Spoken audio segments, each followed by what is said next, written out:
Hey guys, it's Brian. So in this video, I kind of just wanted to go back and talk a little bit about what my life was like before my spinal cord injury and kind of how it's changed since my injury. Growing up, I was always really active as far as being outdoors, really not into sports too much, but I loved to ride my bike. I loved to just be outside as much as I could and got really into cars even as a young kid. So cars have kind of always been my thing. I've always been really into things that are mechanical, and that's kind of what led me to want to buy a motorcycle, which was the demise of my walking. So kind of wish I had just stuck to cars. In my teens and 20s, I was kind of into a party scene, not anything crazy, but I did like to go out. I like to drink, like to hang out with friends, stuff like that. So once I got a little bit older, I was very much into just taking care of myself. I grew up in an alcoholic family, not an abusive family or anything like that, but definitely had things that I kind of had to figure out on my own, even as a young kid, because a lot of the times my parents really weren't in a situation where they could help me all the time. Started working at a very young age just to provide money for myself. Not because we were poor by any means, but we definitely weren't, extremely wealthy.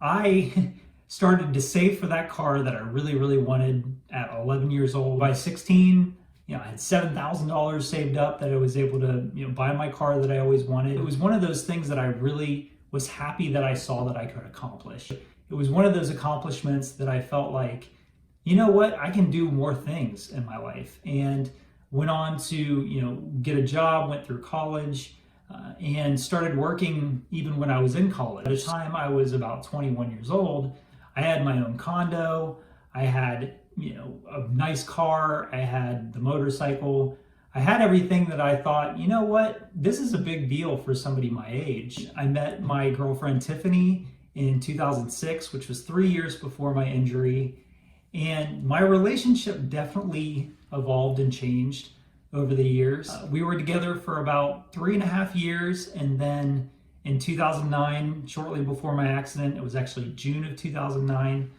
I got spooked. My girlfriend at the time was 4 years older than me, and she was, pushing that 30 age, and she was starting to talk about wanting to settle down and have a family. And I was 25, and I was scared. I was terrified, mostly of the commitment of it and just feeling like I wasn't ready. So despite the fact that I knew I cared about her, I broke up with her in June of 2009. And I was sad, but at the same time, I was thinking, you know what? I'm just going to try to keep my mind occupied. I'm going to try to talk to other girls. I'm going to try to go out and just keep my mind off the fact that I kind of felt like I lost a part of myself when I broke up with her. And then I kind of figured out that it really wasn't that great. And then out of nowhere, bam, September 4th, 2009, I was pulling out of my work parking lot, commuting from home, and got in my motorcycle accident. I've actually got a video on that if you want to go back and look at how I got paralyzed. But that moment, I woke up in a hospital bed, and I was getting ready to go into a MRI, and that was when I really just came to and woke up and was thinking, oh my God, what's going on? What is happening? And I could tell that I couldn't feel my legs. I could tell something was definitely wrong, but I was really trying not to freak out too much. And then about 4 hours later, they're telling me, who do you want us to call? And I was thinking, I definitely want you to call my parents. Well, my dad. My mother already passed away, but my dad, who lived in another state, I wanted them to call him. And then the very second person I wanted them to call was Tiffany. And Tiffany was upset. I mean, I broke her heart. It was one of those things when I called it off that she was upset. But sure enough, she was one of the very first people to come and visit me in the hospital, because I know she still cared about me. But the problem was that it created a little bit of confusion. She wanted to be there for me. She wanted to help me, which in some regard, I can't believe, being in her shoes, how that felt, because she's wondering, okay, Am I here because he cares about me and wants me here? Or am I here because he's paralyzed and he didn't have anything better?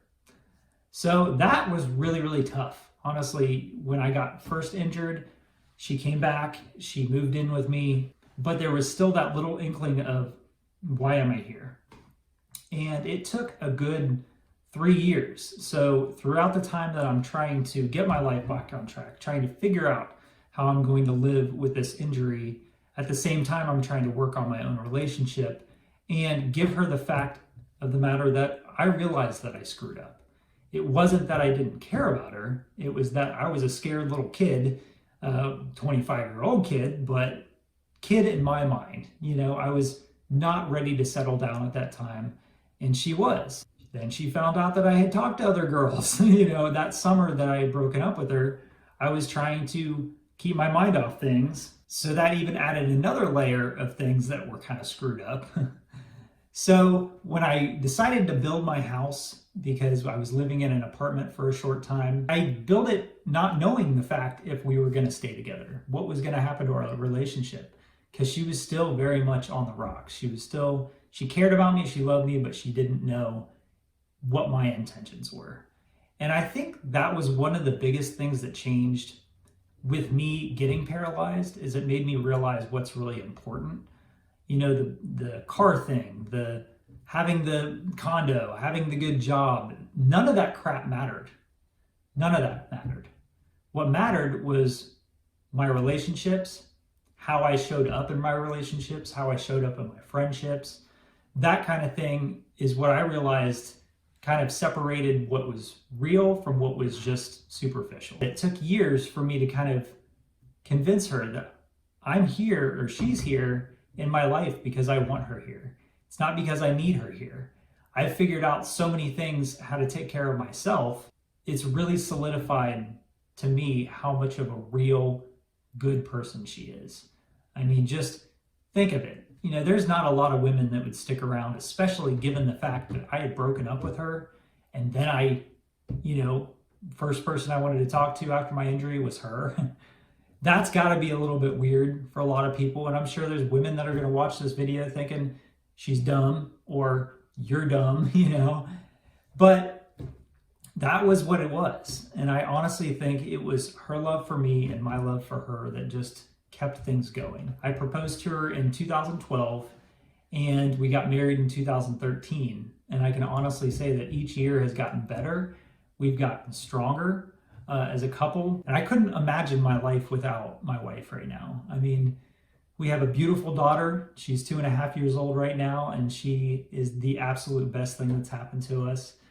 We're starting to look for a new house right now, and that's been chaotic because everything is way more expensive than it was when I built this house in 2010. So we're working through that. But honestly, I don't think any of this crap is going to make our relationship any less strong than it currently is. I feel like I've got a good thing going. Besides being paralyzed, I am so thankful that I have the friends, I have the family, I have the life that I really had before. It's just I'm sitting down now. I've got to figure out things to get around, my injury. But one good thing for me is I have that mechanical, mentality. I know how to look at something and kind of figure out, okay, here's what I need to tweak. Here's what I need to change to make it actually work. So I do the same thing in my relationships and my friendships. So I know I've kind of rambled, but I just wanted to share with you a little bit about what my life was before and kind of show you that, what, just because you're one person before your injury or one person in your 20s, you can be a completely different person in your 30s. And I honestly feel like this injury has really made me a better person. In my heart, I know that I'm not a bad guy. I've never had a horrible relationship go bad except for this situation. So I just wanted to share that with you. If you have any questions or comments, feel free to send me a message and I'll talk to you soon. Thanks a lot.